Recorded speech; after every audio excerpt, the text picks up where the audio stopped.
মানিকপুৰ তথা মানিকপুৰবাসী ৰাইজৰ বাবে সুখবৰ। খ্ৰীষ্টীয় 2010 বৰ্ষতেই স্থাপিত হোৱা মানিকপুৰৰ ব্যক্তিগত খণ্ডৰ প্ৰথমখন শিক্ষানুষ্ঠান চিলাৰায় একাডেমীৰ ছাত্ৰীৰ সাফল্য। সদ্যঘোষিত উচ্চতৰ মাধ্যমিক চূড়ান্ত পৰীক্ষাৰ কলা শাখাত শিক্ষানুষ্ঠানখনৰ পৰা 89.4% নম্বৰেৰে মানিকপুৰ কেন্দ্ৰৰ ভিতৰতেই শীৰ্ষস্থান দখল কৰিছে ছাত্ৰী ধৃতিমণি দাসে। উল্লেখযোগ্য যে ৰাজনীতি বিজ্ঞান বিষয়ত 97%, তৰ্কশাস্ত্ৰত 95%, শিক্ষা বিষয়ত 91%, ভূগোল বিষয়ত 82% লাভ কৰিছে ধৃতিমণিয়ে। মানিকপুৰৰ কাহিবাৰী গাঁৱৰ হৰিনাৰায়ণ দাস আৰু মীৰা দাসৰ একমাত্ৰ জীয়ৰী ধৃতিমণি দাসৰ এই সাফল্যত উৎসাহিত হৈ পৰিছে চিলাৰায় একাডেমীৰ লগতে সমগ্ৰ মানিকপুৰবাসী ৰাইজ। নমস্কাৰ, মোৰ নাম ধৃতিমণি দাস। মোৰ ঘৰ মানিকপুৰ কাহিবাৰীত। এই যে উচ্চতৰ মাধ্যমিক চূড়ান্ত পৰীক্ষাৰ ফলাফল ঘোষণা কৰা হ'ল, এই পৰীক্ষাৰ ফলাফলত মই মানিকপুৰ চিলাৰায় একাডেমীৰ পৰা প্ৰথম বিভাগ 89.4% কলা শাখাত উত্তীৰ্ণ হ'লোঁ। তুমি আচলতে মানিকপুৰৰ দৰে মফচলীয়া ঠাইখনৰ পৰা এইখিনি যথেষ্ট নম্বৰ পাইছা। তুমি ইয়াৰ বাবে কেনেধৰণে প্ৰস্তুতি চলাইছিলা? প্ৰস্তুতি মানে কষ্ট বহুত কৰিছিলোঁ।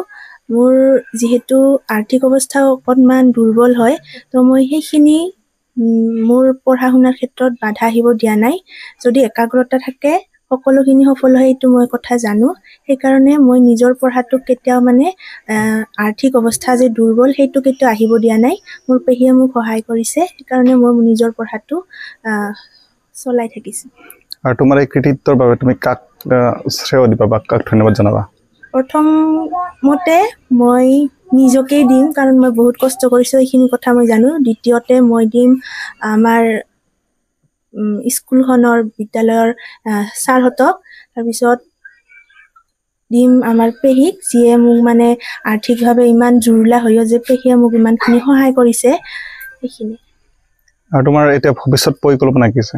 ভৱিষ্যত পৰিকল্পনা বুলি ক'লে, যিহেতু অসমৰ বৰ্তমান বিভিন্ন ক্ষেত্ৰত কিছুমান পিছ পৰি থকা দেখা পোৱা যায়, তো যিহেতু অসমৰে, তো সেইকাৰণে মই অসমৰ হকে কিবা এটা ভাল কৰিম বুলি আশা কৰোঁ ভৱিষ্যতে।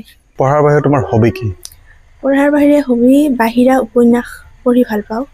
প্ৰিয় লিখক কোন তোমাৰ? প্ৰিয় লিখক বৰ্তমানে এখন বহুত মানে উপন্যাস নহয়তো কাহিনী হয়, তেজপুৰ ইউনিভাৰ্চিটিৰ নিৰিবিলি এটি নীৰৱ কাহিনী।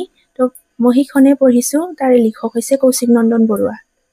হয়, আমি যথেষ্ট গৌৰৱ অনুভৱ কৰিছোঁ আৰু আমি যথেষ্ট কষ্ট কৰিছিলোঁ যাতে মানিকপুৰৰ ভিতৰত এটা ভাল ৰিজাল্ট কৰিব পাৰি। ইয়াৰ ভিতৰত আমাৰ ছাৰ বাইদেউসকলে যথেষ্ট কষ্ট কৰিছিল, যে কিবা নজনা থাকিলেও ঘৰত আহি শিকাই দিছিল। যিকোনো প্ৰব্লেমৰ কাৰণে আমি সহায় কৰিছিলোঁ। আৰু আজি বহুত গৌৰৱ অনুভৱ কৰিছোঁ যে ধৃতিমণি দাসে আমাৰ মানিকপুৰ কেন্দ্ৰৰ ভিতৰতে সৰ্বোচ্চ নম্বৰ পাই 89.4% লৈ পাছ কৰিছে। আজি নিজকে বহুত গৌৰৱ অনুভৱ কৰিছোঁ। আপোনাৰ জীয়ৰী ধৃতিমণিয়ে খুব ভাল ফলাফল দেখুৱাইছে। আপোনাৰ এই মুহূৰ্তত অনুভৱ কেনেকুৱা? হয়, মই খুবেই ভাল পাইছোঁ যেনিবা।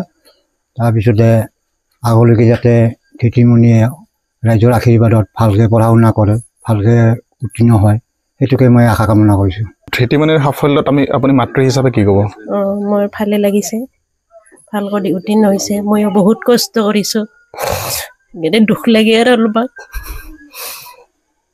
এইখিনি আৰু মোৰ ক'বলগীয়া।